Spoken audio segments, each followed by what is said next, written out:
Hello everyone, Hachadino over here, and as always, if you like my videos, just like them, subscribe in any of the cards that is on the side, and also become a member if you're interested in supporting the channel, if you like my content. Now, let's begin.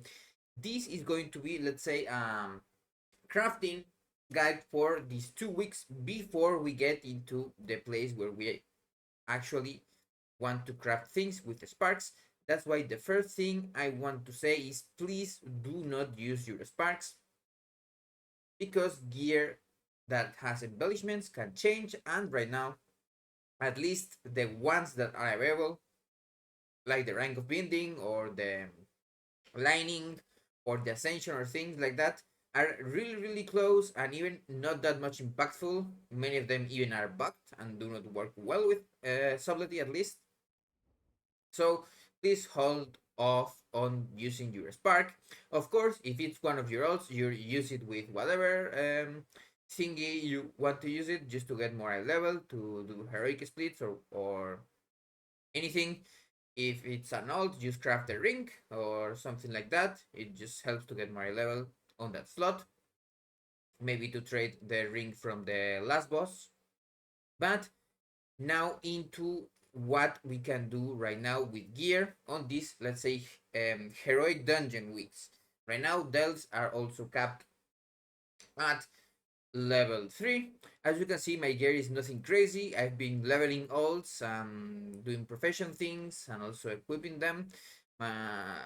Basically, right now the only thing I have to do is farm heroics to get the battle stones and things like that. I'm not going to bother crafting items with Harbinger crests, but that is one of the things that I recommend if you have like one slot that is really weak coming into the day of September 10th, 11 for EU, where the Nero place opens. You can craft one item with the stat of your choice, a 590 item, even if the adventurer track goes after until 593, it's whatever, and it's going to be generally stronger than items in dungeons, apart from some items that have good stats like this necromancer brand that you really want to get into 593, and of course these spinner hoops is whatever because it's something from a world quest, but it's also really good. Then you have other things that are adventurer. Now I did already do the video about the pheromone secretor.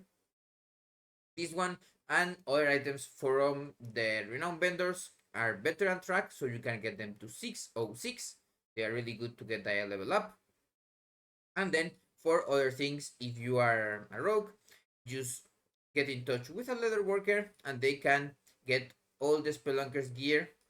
They can use the enchanted weather harbinger crest to get 590 eye level. You can get leather worker, and if you are an engineer, you can also get an engineer to craft you the helmet. In this case, it's this one, the spelunker one. Yes. Then you only need engineering 1, so you don't need to be a spec into helmets for someone else to craft it for you. So you will just do like other people and put this. And you can also get one of the tinkers. They're not super great thinkers, but they still do some things. For example, this one serves as a pot. That is one like the old expansion one that healed a lot, and then you had a dot on you. Quite cool if you are not interested in having pots on you all the time. And also there are other things that is not crazy for you. Now, as for let's say free raid beast, I am not going to make a video about this because actually the free raid beast is just everything crafted. Literally. Apart from of course rings where you can get the good stat ones, there are not a lot of versatility mastery gear in dungeons. And as for the trinkets, as you know, the trinket that everyone kind of likes has this problem where maybe you don't even have the time to get it. it's on the Arakara, the Avanox one, the sack of brute, whatever. It's decent. It's not crazy. Like all of the heroic trinkets you are going to change. The Harvest Edict is not also bad for dungeons and things like that. Like if you want to farm one dungeon for trinkets, farm this one. It has two good ones.